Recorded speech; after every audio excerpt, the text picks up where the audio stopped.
Sir, thank you hindi ko ina-expect tong opportunity na to na pagbibigyan mo ako rito. Kami, ang alam ko lang, magta-turnover lang talaga kami. To be honest, sir, madalang kaming napapagbigyan ng ganito na, na interview. Siyempre, yung iba nahihiya. Yung iba na so privacy, naiintindihan ko yun eh. Kaya kung may ganito na napapagbigyan kami, sir, yung tuwa ko maabot hanggang langit. Anyway, sir, ano tayo? Kamusta yung naging experience mo sa amin dito? Actually, maganda yung experience bilang civil engineer na contractor. Sabi ko nga, importante na tama yung system na gagamitin mo pagka may ginawa kang isang malaking proyekto kasi hindi naman biro yung presyo nito. So, importante na expert yung gagawa.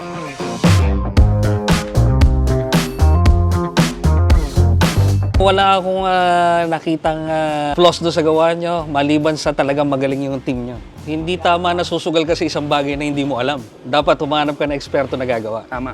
Napakadali ng system, napakadaling mag-maintain, hindi ka mahihirapan, hindi ka magkakaproblema. Talagang tamad ka na lang pag hindi mo napalinaw ang pool mo. Saka very professional ang team mo, sir. Thank you. Kahit ating gabi, pwede ka tawagan. Oo naman, sir. Chlorinate ito sa'yo, walang amoy. Yes, walang amoy. Walang amoy. Tandaan nyo, wala kaming tulo, wala rin kaming amoy. I highly recommend, Tito Sai, full guy. Thank you. The best.